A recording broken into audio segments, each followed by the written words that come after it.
The footage of US President Joe Biden on the world stage is a metaphor for our times. His faltering and failing on the presidential campaign trail, his incomprehensible mumblings, his advanced decrepitude, even his fragility. Just as that old man is done, visibly confused, spent, and needing time not in the glare of the spotlight, but more likely in a care home or perhaps in jail, so is the collective establishment of the West. As the one dieth, you might say, so dieth the other. The most powerful man in the world, nominally at least, appears senile, and inside the machine that he represents, the marbles are running lost. President Biden is the wizened cherry atop a stale, worm-eaten cake. The metaphor of senility and decay might usefully be extended. All around President Joe Biden, Sippy Cup Joe, is gathered an increasingly rigid support structure, a scaffold to stop the decaying ruin from finally, inevitably falling over. For all their effort, denial and obfuscation, it's anyone's guess how long they can keep him upright. It's also anyone's guess how long the corrupted West can remain standing in its present form, if at all. When a civilization persists not by maintaining and spreading peace, but by spreading war, including stoking the fires of global thermonuclear war, then that civilization is civilized no more. Those supporters of Biden are likely much more desperate than the old man himself. They would have to be, because at the moment, though some would say not for much longer, he is their golden ticket, a tarnished golden ticket to the Willy Wonka chocolate factory. While the old man drifts along, unmoored from the minutiae of day-to-day reality, those around him know all too well that for the time being at least, if they don't keep him in place, watch and guide him moment by moment, then they lose their power, and they can't have that. In many ways, the bigger problem we face in the West is the way too many trusting souls seek only to perpetuate a system, indeed keep faith with a system that's no longer fit for purpose. President Joe Biden is done, and the collective response to his incompetence is only to find another to take his place. If the Biden swamp has its way, another factotum will be manoeuvred into place, another rictus grin to distract the masses while corrupted entities wring the last drops from the system. It's a similar situation on this side of the Atlantic. Our leaders and would-be leaders are not suffering senile dementia, but they are also factotums filling roles at the pleasure of others within a system that is visibly misfiring and winding down like an old clock, stuttering towards a final failure that, if not arrested in time, may yet be catastrophic for billions. As a consequence of so much that's wrong, so much that has gone wrong, more and more of our money, rights, freedom, even safety and security must be taken from the many so that a rotten few might maintain themselves in the style to which they are accustomed. Thousands of young men and women are already cold in the clay of Ukraine, sacrificed for profit, and the net for catching more sacrificial lambs spreads wider all the time. In the US, a bill is passing through Congress that will see every young man between the ages of 18 and 26 automatically registered for draft, and so ready for call-up for whatever wars America wants to fight, against Russia in Ukraine, perhaps against China over Taiwan. Running alongside that freshly minted US legislation, which has already passed through the House of Representatives, are moves to register all women of the same age range as well. A person might wonder what the authorities have in mind if they need everyone between the ages of 18 and 26 registered ready for drafting into the military.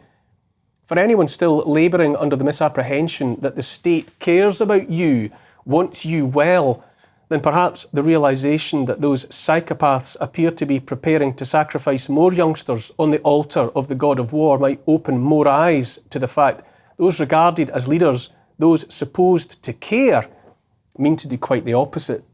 More and more, I wonder why so many people continue to think and act as if they need looking after anyway, looking after by some idealised grown-up with all the answers. Even after all these years, all these millennia in fact, the search is still on for the good king, the ultimate father figure to keep the monsters at bay. Implicit in that behaviour is the childish wish for rescue by a hero, by a knight in shining armour. If we don't waken up and accept that no one is coming to save us, More importantly, that we don't need someone to come and save us, then we will be trapped in the fairy tale forever.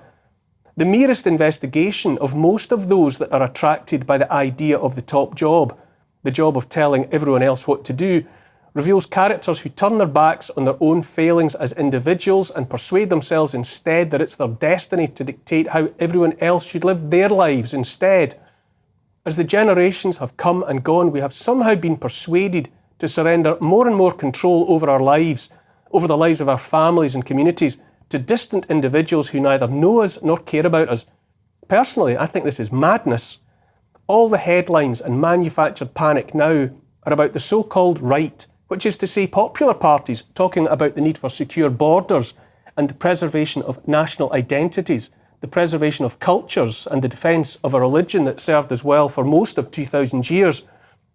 The fear porn about fascists and the like is from those dependent on the status quo who fear any challenge to their anti-human agenda.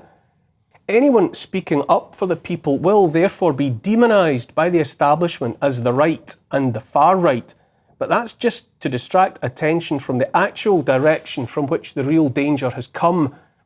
The West now is being nudged ever closer to international communism, world communism, one world government by those that presume to address and conquer the endless complexities of life with simplistic one-size-fits-all policies. I say Marxism isn't even a political ideology.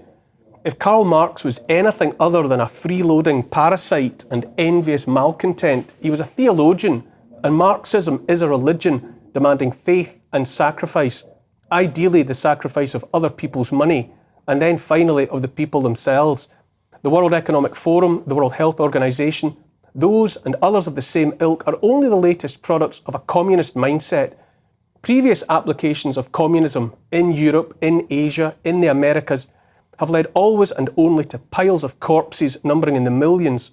World communism, one world government by communists, will surely lead to a pile of corpses greater than all of those that were raised during the 20th century and by an order of magnitude.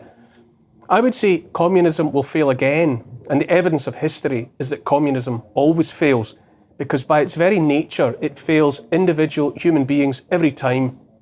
Just this week, a story in the Dutch news carried the headline, "The Netherlands will have to get rid of the idea that electricity is available to everyone at all times."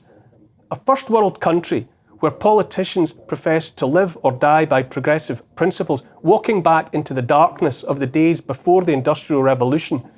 Like rust, communism never sleeps and is always at work eroding the well-being of people and peoples. When confronted by this inevitability from the WEF and their "you'll own nothing and be happy" insanity, and from a Labour Party here in Britain led by a man who says he's more at home in Davos than in Westminster, the reality is stark. So that the latest fiddling around the edges by those still believing the creaking past their sell-by date institutions here may yet provide the answer to the bigger problem are tragically doing no more than bringing a knife to a gunfight. I don't want a revolution, by the way. Revolutions are optical illusions, circuses for the hapless gullible, exploited by part of the elite to knock the incumbent group of the elite off their perches to make room. The angry mob is only the tool of the elite, briefly used and then cast aside. The English Revolution was not by the people. The French Revolution was not by the people. The Russian Revolution was not by the people. The list of revolutions that weren't by the people goes on and on. I think what we need is closer to a renaissance or a renewal. I say some of what is actually needed is the reduction of the scale and reach of government. Government in its place and back in its box. And while we're at it, we should remember its more accurate description is not government anyway, but administration. People elected to administrations don't govern. They're supposed to do no more than represent and then administer the power of a population of sovereign individuals. As far as possible, people should be left alone to govern themselves, which they're eminently capable of doing if big government would simply get out of the way. And before anyone trumpets local government, as long as the party system prevails, local government is a busted flush too. The disguised bankruptcies of one after another being cases in point. One of the challenges we face is the inbred culture of dependency, by which I mean too many have been raised to look for help from strangers. Centralised taxation of every sort is utterly out of control. We have the greatest tax burden since the Second World War. And for what? Crumbling infrastructure at home while billions of our pounds are shipped abroad to be laundered through corrupt wars that produce nothing but the corpses of the innocent. Why is it greedy to want to make decisions about the use of money you've earned by your own efforts, but somehow not greedy to want to help yourself to money earned by someone else? Here's the thing. In the world of geopolitics, you might say there are no good guys anymore, just a miserable choice of dodgy characters, all pursuing their own self-interested ends, and to hell with the likes of you and me.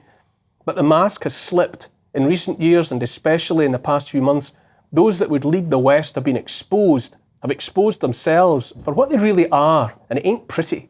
As people waken up to the ugly truth, so too one nation after another is turning away from an old and bloodthirsty system, forging new alliances.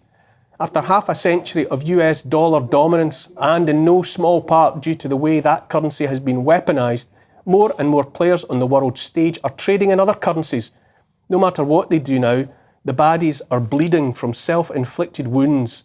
What matters most is to take whatever steps are necessary at the ballot box and elsewhere to stop them taking the rest of us down with them.